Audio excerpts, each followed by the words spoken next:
Hello, everyone. My name is Sally, and I'm an account manager at Novogene Europe. I will be the host of today's webinar, and I'm delighted to share that my dear colleague and product marketing manager, Armand, will be the speaker today, taking us through the webinar, Exploring the Microbial World, a journey through sequencing applications. But before that, I'd like to briefly introduce our company. Novogene was founded in 2011 and has been fast-growing ever since. We are continuously developing our portfolio in the world of next-generation sequencing, and today we're able to provide services within very different fields of science, such as agriculture, oncology, infectious disease, and forensics. We are not only spread across different fields of science, but we're also spread across the world. We are a global company with contacts and sequencing facilities in Europe, Asia, and the US. We also have over 2,600 employees and more than 5,600 customers. Here I'd like to highlight two locations. The first one being our very first European sequencing facility in Cambridge in the UK. This lab is equipped with Illumina technology, but also our very own patented, intelligent, automated sequencing platform called Falcon 2. So Falcon 2 is an automated platform that enables us to decrease turnaround time and minimize human error, thereby resulting in high quality outcome. And thanks to our supercomputing capacity, we can process very large amounts of data. And now to something that I'm personally still very much excited about is our newest lab. It's in Germany, in Munich. We opened this lab at the start of this year, and we are gradually launching more and more service types for this lab. So feel free to reach out to your local contact person for some updates. In terms of services, we offer a full range of sequencing service types. So we have human, plant, animal whole genome sequencing, various types of RNA sequencing, various types of microbial sequencing, and also sequencing within epigenomics. Outside of this slide, we also do offer oncogene panels in case of cancer research, and then we also accept pre-made libraries. In addition to offering a very wide range of sequencing service types, there are many reasons to choose us as your sequencing partner. We prioritize providing consistently high quality services, which we achieve using a quality control system throughout the entire process. So we have the initial sample QC, later on the library QC, and finally after sequencing, we also do data QC. We also have a very large capacity, which is only increasing more and more. An example is our new lab in Germany, and the fact that we also invest in the latest technology where the throughput is improved. And also our Falcon 2 system, which has a very positive impact on both the capacity and the quality, but also the turnaround time because it actually runs 24/7. And finally, we offer end-to-end customizable end-to-end solutions, which means that basically we can do anything starting from extraction all the way to bioinformatics analysis. However, you can also send your samples at different stages. So you can, for example, send the non-extracted tissue, cells, pellets, etc., and then we can take care of it from there. Or you can send the extracted DNA or RNA, or finally, you can make your own libraries and send those in. Our product management team and lab are continuously optimizing our services to ensure that we have a solution to fit your needs. In relation to that, we also offer different platforms. So we carry Illumina in case of short-read sequencing, and PacBio and Nanopore for long-read sequencing. So different platforms to fit your different needs. I'm also happy to share that we support researchers worldwide, and today we have a clear record in the scientific community. For example, we have been involved in over 40,000 projects and been cited in over 580 publications. We're also present with a contact person in many European countries, and you can contact us directly or via our website. We also continuously host seminars at the Institute, so if you would like us to organize a seminar at your location, let us know. So this is the first part of our European account manager team. We have different teams dedicated to our different areas. So up here we have UK and Ireland. Down here we have the DACH team, which is Germany and Austria. Then we have Southern Europe, Nordics, Eastern Europe, and the Benelux team. So speaking on behalf of myself and my dear colleagues, feel free to reach out to us. We speak your language and we would love to help. And that was all from my side. Now over to you, Arman.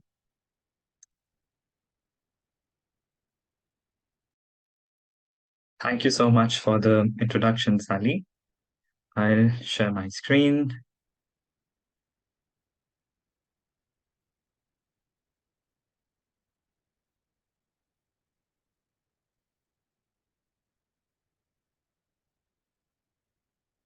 All right, I hope my screen is visible to all. Perfect. So, first of all, good morning, good afternoon, good evening, wherever you are in the world. Thank you for joining us for today's webinar. I am Arman, and I'm a product marketing manager with Novogene Europe. And I am going to present a webinar on the topic, Exploring the Microbial World, a Journey Through Sequencing Applications.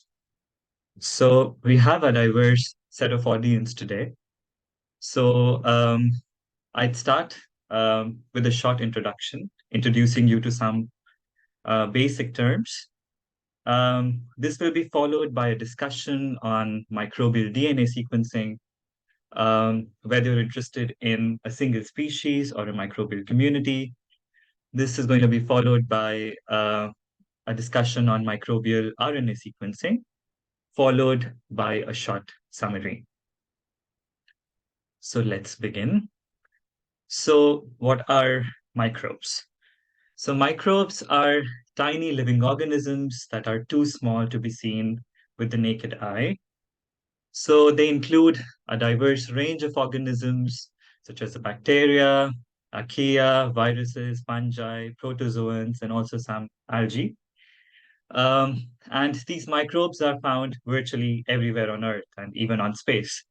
So they inhabit various environments, including soil, water, air, and they're also found, of course, inside living organisms. And these are essential for maintaining the health of ecosystems, for driving the biogeochemical cycles, and microbes also support the growth of plants and animals. And besides that, they have numerous practical applications in fields such as medicine, agriculture, biotechnology, and environmental science. So, despite their small size, microbes actually play a crucial role in shaping the world around us and are integral to the functioning of life on Earth. Now, let's look at some terms. Um, So, for example, we have terms such as the microbiome and the microbiota. So, although the terms microbiome and microbiota are often used interchangeably, there are actually differences between the two. So, microbiota describes the living organisms that are present in a defined environment, such as the oral microbiota or the gut microbiota. Microbiome refers to the collection of genomes from all the microorganisms in the environment, which not only includes the community of microorganisms, but also, in fact, the microbial structural elements or the genes, the RNA, and the metabolites. Thus, compared to the microbiota, microbiome is actually a broader term. Now, a microbial community or a microbiome consists of a variety of microbial species. So you can have bacteria, archaea, you can have fungi, viruses, protozoans, and so on. And the microbiome can be found in various habitats as well. So it could be soil, water, plants, animals. And the microbiome is really important to study when you are looking at, for example, different ecosystems because they contribute to ecosystem stability. They protect us against different pathogens. They facilitate the host to adapt to different environmental changes. They influence community dynamics and interactions within ecosystems. So, hence, studying the microbiome has profound applications for several fields such as human health research or animal research, plant research, agriculture research, and so on. Finally, another term, so you also have a monoculture. So a microbial monoculture refers to a population which consists of only one species or one strain of microorganism. So with these terms in mind, let's move on and let's start with microbial DNA sequencing. So this slide gives you an overview of microbial DNA sequencing solutions. So first of all, when you sequence microbial DNA, you can answer several questions, such as what microorganisms are present in a particular environment or sample. Do you have bacteria? What species? Do you have protozoans and so on? And then how does microbial diversity vary across different samples? And what metabolic pathways and functional genes are encoded by microbial communities, and so on. So you can answer questions such as who is there and what can they do. So if you're interested in a single species or if you have a monoculture, then you can go for microbial whole genome sequencing with either the de novo approach or the resequencing approach. If you are interested in studying microbial communities, then you can carry out a metagenomic study using either amplicon-based approaches or shotgun-based approaches. So I'm going to describe them in further detail. So as I mentioned before, if you're interested in studying a single species, or let's say if you have a monoculture, you can carry out microbial whole genome sequencing. So there are two approaches here. One is de novo sequencing. Here we usually aim to assemble a reference genome for a specific living organism or a species for which a reference genome does not exist. On the other hand, when you do resequencing, you usually aim to sequence a new individual or a new sample within a given species in order to find differences between the new genome that you've sequenced and the reference genome that already exists. So both de novo sequencing and resequencing, they can be carried out on different platforms. By platforms, I mean different sequencing platforms. And they could be short read sequencing platforms or long read sequencing platforms. So the short read sequencing platforms, such as the ones from Illumina, like the NovaSeq, they provide the advantage of high accuracy. They also have a very high throughput, so millions of sequencing reactions can run in parallel. And then on the other hand, we also have long read sequencing platforms. For example, the platforms from PacBio, like their latest Review platform, or from Oxford Nanopore Technologies. So with these platforms, you get long read DNA sequencing data, and this helps you to generate platinum standard reference genome.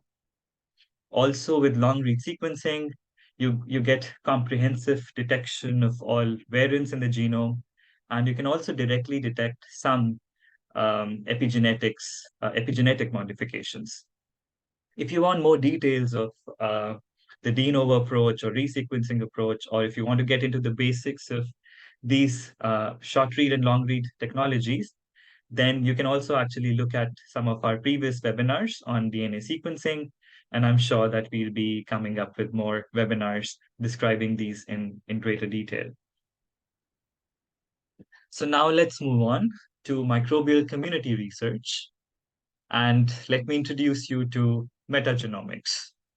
So metagenomics or metagenome sequencing involves the study of DNA that is recovered directly from environmental samples, such as soil, water, air, or biological tissues, without the need for isolating and culturing individual organisms. So actually, you can get a culture-independent insight of microbial communities. So metagenomic studies, usually they begin with the collection of environmental samples, which may contain diverse microbial populations. Then we extract DNA from these microbial populations. And then this extracted DNA, you do the library preparation and it is sequenced through high throughput sequencing technologies. So you can use two broad approaches here. One is targeted metagenomics, which is also known as sequence-based approach or amplicon-based approach. Then you have whole metagenomics, wherein you can carry out shotgun whole metagenomic sequencing or shallow shotgun whole metagenomic sequencing. So I'll describe amplicon sequencing in a bit more detail. So this is a part of targeted metagenomics. So this is a variation of metagenomics that focuses on sequencing specific regions of interest within the DNA that is extracted from the samples. So in targeted metagenomics, researchers actually they choose specific genomic regions which are amplified and sequenced based on their relevance to the research questions of interest. These targeted genes may include marker genes, such as the 16S ribosomal RNA gene for bacteria, or the ITS for fungi. And then, for example, these ones here, they're used for taxonomic profiling.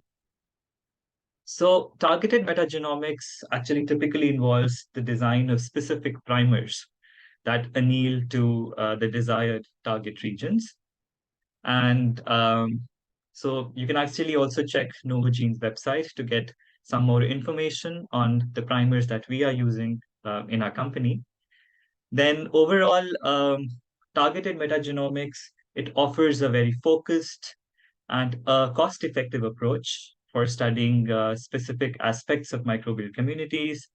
And you can get some valuable insights into the structure, and also some bit of functional information on microbial communities. So with the short read amplicon-based metagenomics, it is also possible for clients to send us PCR products for sequencing. So at Novogene, we use the one-step PCR library construction. But if you are, let's say, sending a PCR product to us, and you've amplified a region that is of interest to you, then if you're sending it to us for sequencing, we would suggest that you add internal barcodes. So these internal barcodes allow for multiplexing. So you can send us this part, which includes the target region of your interest and the internal barcodes. And then at Novogene, we can then do the further library preparation. We can add the indexes and do the sequencing. So after library preparation and sequencing comes the stage of bioinformatics analysis. Now there are several different analysis pipelines and tools that are available to process and analyze targeted metagenomics data. I'm showing two pipelines here, and I don't really have the time in this webinar to go through the entire workflow. So I'm going to focus on some small details. So when you look at the bioinformatics workflow for targeted metagenomics, you have different pipelines, such as you can do an OTU-based analysis or you can do an ASV-based analysis. I'm going to explain what that is. So it typically involves taxonomic classification of sequences to identify microbial taxa, and then you can do some comparative analysis to look at microbial diversity and community structure. And you can also do a bit of functional analysis. So let me introduce you to the terms OTU and ASV. So starting with OTU, so many of you might be familiar with bioinformatics workflows that utilize OTUs. So OTU is operational taxonomic unit, and it's a concept used in microbiology to classify and analyze microorganisms based on genetic similarity. So OTU is a basic unit in numerical taxonomy, and it's actually a broadly used method. So OTU, it is a cluster of sequences that are similar to each other and above a defined threshold, which is based on sequence identity. So OTUs are delineated using various clustering algorithms, with one of the most common methods being the 97% identity threshold, which groups sequences that are at least 97% similar to each other. You can also use some other methods such as hierarchical clustering or de novo OTU picking, depending on the analysis goals and the dataset characteristics. So if you look at the figure here, you can actually see how similar sequencing have been grouped together in these circles, which represent the OTUs. However, the use of OTUs also has some limitations, which includes sensitivity to clustering parameters, potential inflation of diversity estimates, and the inability to capture some fine-scale taxonomic differences. That is why now there is a shift towards newer methods, such as amplicon sequence variants, that are being developed as alternatives to OTUs. So what are ASVs? So they are unique, exact sequences that are obtained from high throughput sequencing data, which is typically generated, as I mentioned before, from marker genes such as the 16S ribosomal RNA gene or the ITS regions. And unlike OTUs, which are based on similarity thresholds and clustering algorithms, ASVs represent individual sequencing variants without the need for clustering. So in this figure, you can see that the ASVs, they employ a denoising approach.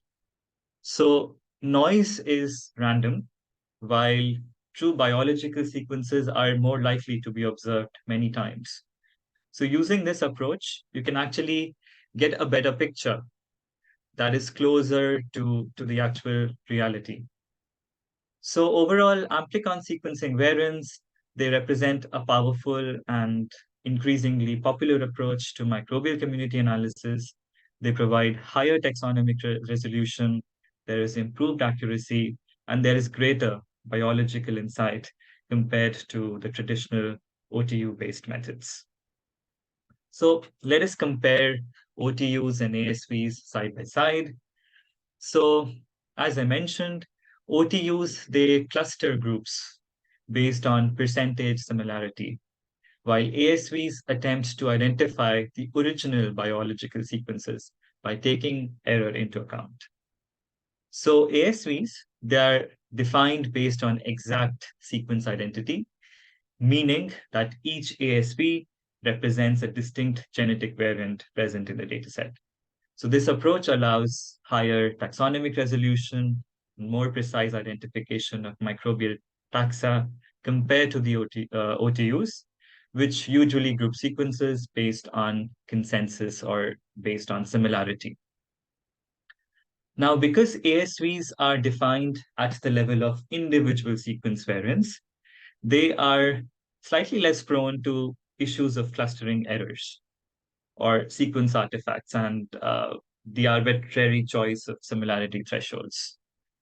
So they can actually give you a more accurate representation of microbial diversity and community composition, particularly in complex and diverse environments. Also, ASVs are highly reproducible across studies and data sets, as they are based on exact sequencing identity. This is unlike OTUs, which would vary from study to study. So the advantage of ASV is also that it facilitates comparability between studies and enables meta-analysis of microbial community data from different sources. So all in all, ASVs can offer greater biological insights into microbial communities by capturing the fine-scale genetic variation within the groups.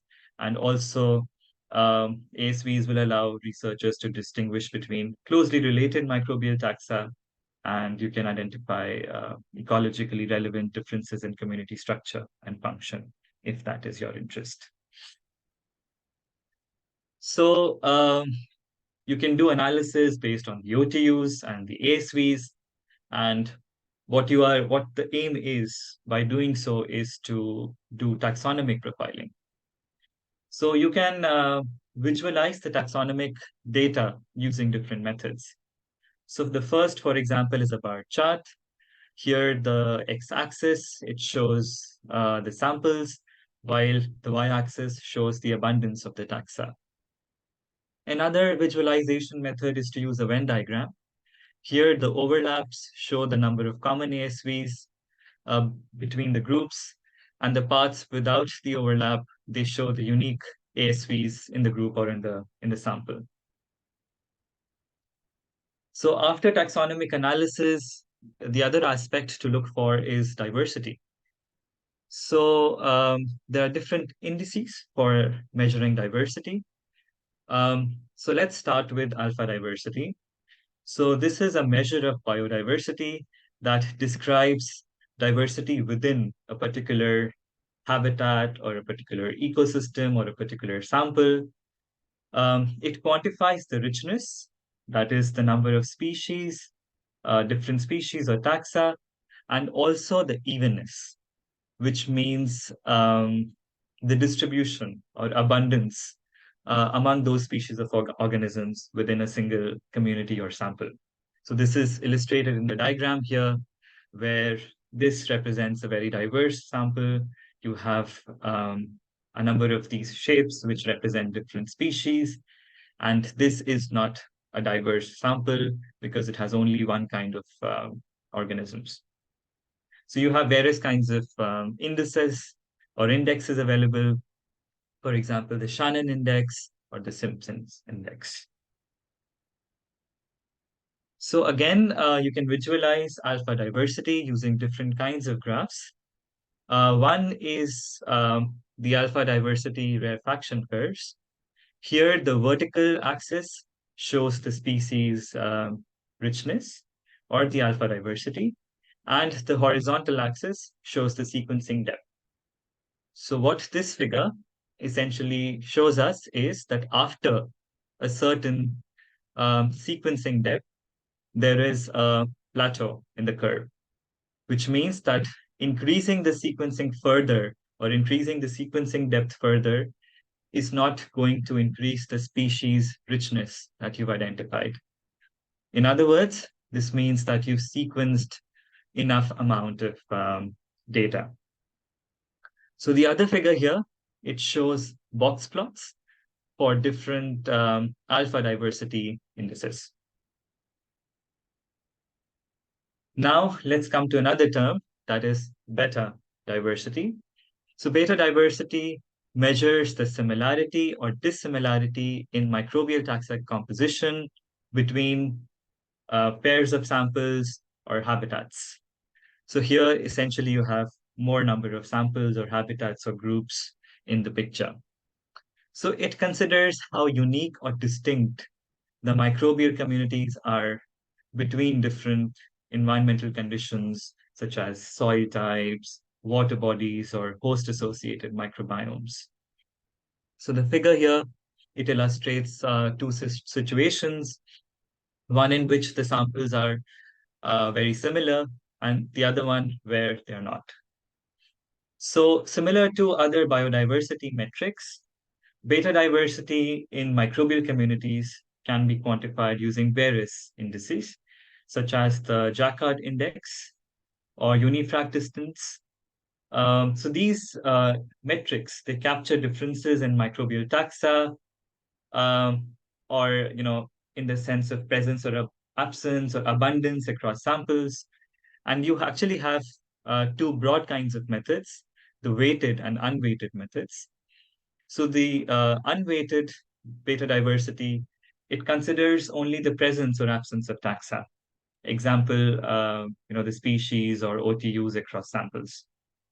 So common unweighted beta diversity metrics include the Jaccard index. As opposed to that, the weighted beta diversity usually takes into account both the presence or absence of taxa and also their relative abundance across samples. So commonly used weighted beta diversity metrics include the Bray-Curtis dissimilarity or the weighted unique track distance. So again, you can visualize beta diversity using different kinds of graphs. So one of them is, for example, a heat map. Here we are basically comparing different samples to each other. Then we also have principal coordinate analysis or PCOA, and also non-metric multidimensional scaling.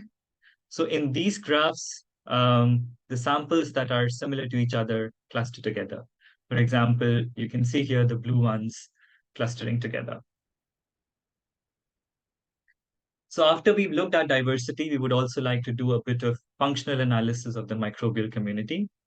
So generally speaking, a marker gene-based approach that we used in targeted metagenomics, it does not provide us with a lot of functional information because you're only sequencing one marker gene. However, there are some software available, such as the PyCrust2, that allow predicting functional abundances based on the marker gene sequences. So the first figure here, it shows a heat map and hierarchical clustering. At the bottom, we have different samples, while on the y-axis, there are different functional categories. Also, again, then you can visualize the data with a Venn diagram where the overlaps show shared functional categories. So now we see that there is actually a shift towards full-length amplicon sequencing. So far what I described was short read-based amplicon sequencing, but now we see that full-length amplicon sequencing is becoming more popular because of its advantages. It's also known as long-read amplicon sequencing. So in this approach, we aim to generate complete or near complete sequences of the target regions, such as the genes or genomic regions. And you can achieve this by using platforms from sequencers, such as the ones from PacBio, like their latest Revio platform. There are several advantages of doing long-read sequencing, such as complete coverage. So full-length amplicon sequencing provides complete or near complete sequences of target regions, which enables accurate characterization of genetic diversity and the variants within the amplicons. Also, long-read sequencing, it enables improved assembly. And also, from the PacBio platform, like the Revio platform, they generate hi-fi reads or high-fidelity reads. So you get data of very high accuracy, and you can also achieve, with full length sequencing, you can achieve species or strain level resolution also. So if you're interested in long read sequencing, do reach out to us because this is something that we offer at Novogene. And we also have a webinar describing this in more detail. And also in the future, we will be coming with more webinars describing long read sequencing. Now let's move on to shotgun whole metagenomic sequencing. So this is the whole metagenomics approach, where you are sequencing everything that is present within the sample.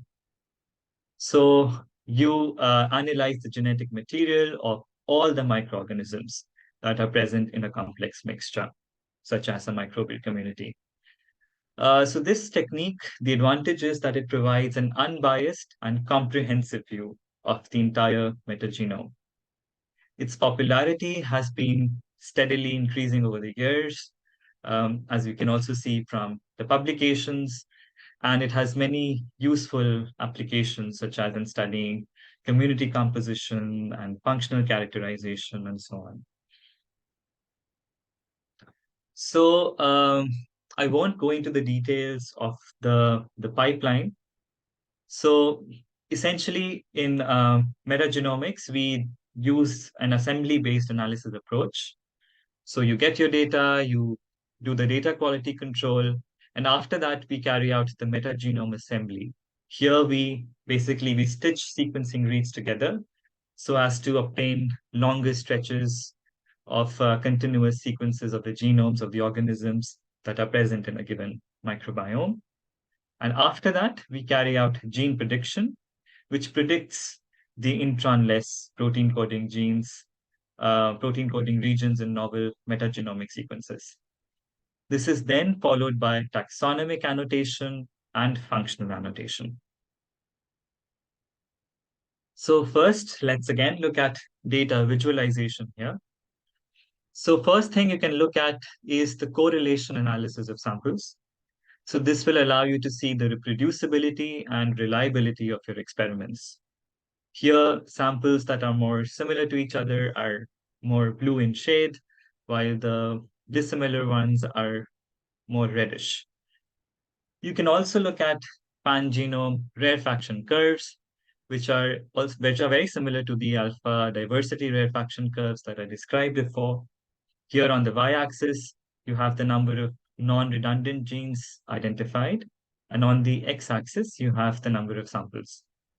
Again, when the curve reaches the plateau, then you can say that you have identified enough number of non-redundant genes. Then you can also have other kinds of graphs. For example, you can look at gene length distribution.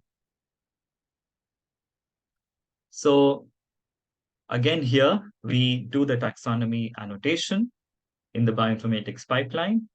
So this graph, for example, it shows the relative abundance at phylum level. So in the x-axis, you have the sample name. On the y-axis, the relative abundance. And you can also generate heat maps, such as this one, to represent taxonomy abundance of the dominant taxa. Following that, we usually do functional annotation, and you can use different data sets or databases to assign function. I'm showing here one example, which is from Keck. Here, different colors mean different biological processes, and the numbers indicate the number of genes identified under that category. You can also visualize this across different samples by using bar charts. Also, with the metagenome, with the shotgun whole metagenomics data, you can also look at several other interesting things, such as you can analyze or look at antibiotic-resistant genes. So we also offer this analysis at Novogene. So again, you can have bar graphs here. So this shows the percentage of resistant genes in each sample. And y-axis, it shows the relative percentage, x-axis shows the sample names, and the different colors, they correspond to different antibiotics. You can also produce a Circos plot. So on the right side here, you have the sample information, while on the left side, you have the antibiotic information. So finally, you also have the option of doing something known as shallow shotgun metagenome sequencing. So this refers to sequencing of microbial community at a relatively low sequencing depth, which results in a limited coverage of the genetic material which is present in the sample. So this approach then aims to give researchers a broad overview of microbial community composition or the functional potential while minimizing the costs. Please note that this approach is not intended to replace the deep shotgun method. This approach, I would say, sits somewhere in between short read amplicon based and deep shotgun based approach. And the shallow shotgun based approach has its limitations, and the deep SMS has its advantages, and we're going to look at this in the next slide. So for shallow shotgun, currently we offer two different analysis methods. One is Kraken, which is a k-mer-based method for taxa assignment. And the other one is Metaflan, which uses clade-specific marker genes to study the microbiome taxonomic composition. So this is a quick comparison of all the different methods we've discussed so far. I won't have the time to describe all the details, but you can appreciate the fact, for example, that the shotgun-based approaches, they are less biased compared to the amplicon-based approaches, since you don't need a predefined target. Long read based amplicon sequencing, it allows you higher taxonomic resolution compared to the short read based methods. Deep shotgun sequencing has a lot of advantages. For example, you have species or subspecies level taxonomic resolution. You cover all taxa. It allows you, in fact, functional profiling. So you can identify genes involved in metabolic pathways, and you can understand the functional potential of the microbial community. Also with Deep Shotgun, you have the possibility of discovery of novel microbes, and also it can help in genome reconstruction. However, the disadvantage of shotgun-based approaches is that it's more sensitive to host DNA contamination. I'll just take up one case study here. So this is of the Dutch Microbiome Project, which was a large-scale and comprehensive microbiome study. And this study was actually supported by Novogene, and we carried out the sequencing. And this study was published in Nature. So here, gut microbiomes from about more than 8,000 individuals from 3 different generations were sequenced. And the goal of the researchers was to study environmental factors that shape the gut microbiome in the Dutch population. So here, a shotgun-based approach was used to sequence fecal microbiome. So such studies are very significant because studies like this pave the way for microbiome targeted therapies. Finally, again, like the amplicon-based approaches, even here, there is a possibility to do long-read metagenomic sequencing. And again, it has the advantages of comprehensive profiling, enhanced shotgun metagenome assembly. You can, again, assemble high-quality metagenomes, and you can get precise taxonomic profiling. So for long-read metagenome sequencing, you can use the PacBio platform, such as in the figure shown here. And then this will be followed by the metagenome assembly and further analysis. Or you can also use some kind of a combined approach, for example, using Illumina and Oxford Nanopore technology, and you can utilize advantages of both. Now, let's move on to the next part, that is microbial RNA sequencing. So I'm going to spend a little bit of time on this. So this slide gives you a brief overview. So RNA-based approaches are utilized for sequencing the microbiome, providing valuable insights into the functional activities, as well as the gene expression profiles of microbial communities. So RNA-based approaches, they capture the active transcriptional activity of microbes, and they shed light on their metabolic functions, responses to environmental changes, and interactions of the host with the microbiome, with the environment. So if you're interested in studying a single species or a monoculture, then you can do prokaryotic RNA sequencing or even the eukaryotic RNA sequencing, as the case may be. I won't describe it here because we are running short on time, but you can look at our previous webinars from Novogene on transcriptomics. And also we will be coming up with more webinars on transcriptomics in the future. So I'll focus more on microbial community. Here you can carry out metatranscriptome sequencing. So metatranscriptome sequencing is a high throughput sequencing approach, which is used to characterize the transcriptome or the complete set of RNA molecules which are present in a microbial community. This method is invaluable for probing microbe-microbe interactions or host-microbe interactions. It can tell you about the dynamics of energy harvest, chemical cycling, how microbes respond to different environmental stresses, and so on. This slide gives you a workflow of the metatranscriptome sequencing. So it begins usually with extraction of total RNA from a microbial community sample. Then we do double ribosomal RNA depletion to get rid of the prokaryotic and eukaryotic ribosomal RNA. And then the extracted RNA is converted into cDNA libraries through reverse transcription. This is followed by sequencing and bioinformatics analysis. So analysis of metatranscriptome data, it provides you lots of insights into the functional activities and metabolic pathways of microbial community. So you learn about which genes are transcribed, their expression levels, their potential roles in microbial metabolism, the environmental adaptation, host interactions, and so on. However, the challenge here is, of course, to get sufficient quantity of high quality intact RNA that represents the community of interest.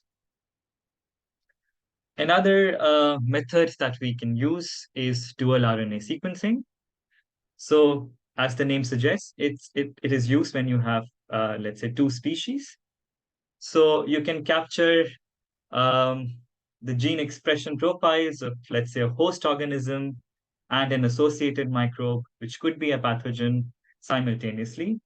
And this allows you to study the interaction between the host and the microbe. Again, here, we actually start with the simultaneous RNA extraction, and then we do the library preparation. So you can do double ribosomal RNA depletion or poly-A capture. This is then followed by cDNA library construction, sequencing, and bioinformatics analysis. So this is a simplified diagram showing you the combined analysis strategy. So here we map the reads to the host genome and to the pathogen genome, and then we can carry out differential gene expression analysis and functional analysis. Here, the analysis pipeline is basically run twice. Now, let's move on to the final part of today's webinar, wherein I give a brief and quick summary. So in this webinar, we focused more on microbial community research. And when you study microbial communities, you can actually ask broadly three kinds of questions. For example, who is there? For example, what microbes are present in a particular sample? The second kind of question would be, what are they doing? So what enzymes, metabolites, bioproducts are derived from microbial genomes? What functional processes are being carried out? Thirdly, you can ask, how are they doing it? Which is to say, how are these activities being carried out? What is the mechanism? What pathways are being implicated? And for different questions, you can use different methods. So in some cases, metagenomics, in some cases, metatranscriptomics can give you the answers that you are looking for. So there are several considerations when you are designing a microbial study. I have listed them out here. The first, of course, is to understand and to look at the research aim, the research question you have, and this will be followed by the study design, which is to think about the number of replicates, appropriate controls, time points, and so on. This is then followed by sample collection and extraction. And finally, sample analysis, wherein you have to think about the appropriate sequencing platform, sequencing strategy, and the right bioinformatics pipelines. So this table is summarizing the different microbial sequencing options we've discussed so far. So we looked at different options for pure cultures or single species. We looked at different options for microbial communities. And depending on the objectives that you have, we offer different services such as whole genome sequencing, amplicon-based metagenomics, metatranscriptome sequencing, and so on. And these services can be carried out using different sequencing platforms, such as Illumina and long-read sequencing platforms, such as PacBio. So with this, I will end my talk, and I would be happy to take up questions. Thank you so much for the presentation, Arman. We will try to answer as many questions now, and for the ones we don't have time for, we will follow up by email with the answer. So first question being, what is the preferred way to describe diversity according to your experience? Which index or indices should be used? I mean, there is no preferred way to describe diversity, and it depends a lot on what you are studying, so what research questions you have. For example, a lot of researchers do use alpha diversity. It's very popular. And again, within alpha diversity, there are different indexes, such as the Chow index or the Shannon's index. Also, I think it's really important to consider here that each of these indexes have their own advantages and limitations because they all have their statistical background. So for example, I think with the Chow index, you assume, for example, a Poisson distribution. With Shannon index, it's something different. If you use Shannon's index, I think you can get more information on both the diversity and the evenness. So it depends again on the question. I think all of the indexes have different advantages and disadvantages. And also actually in the BI analysis stage, you can actually run different indexes. So you can get information from different indexes. And next question is, can you do microbial whole genome sequencing with 20 nanograms of DNA? Well, I'm not sure if you're talking about the concentration or the total amount. So if it's concentration, let's say 20 nanogram per microliter, then maybe in the total sample you will have enough, and this will fit into our standard sample requirements. However, if you're talking about total amount of DNA that you have, then yes, it does not meet our standard sample requirements. However, we do have some experience with low quantities of DNA, and you can reach out to our account managers and we can try to find the best solution for you.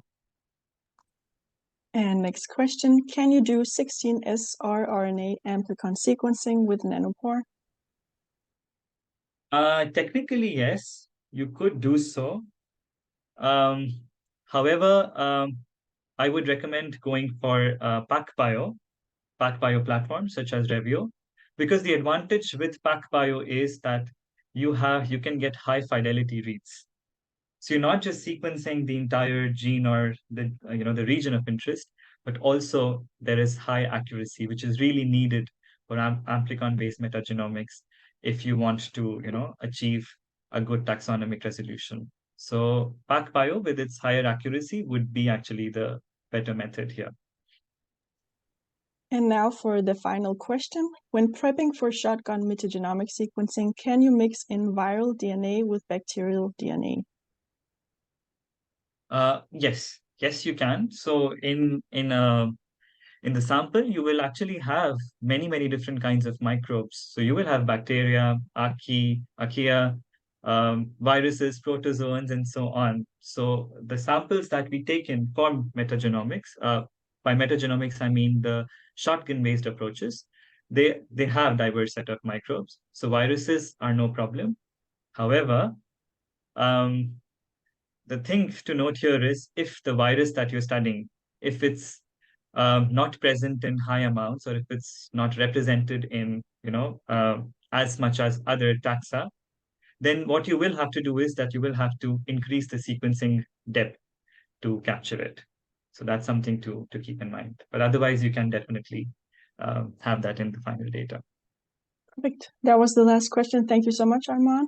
Now we will wrap it up, and I will provide a small summary of some practical information, and then I have some new exciting information for you all.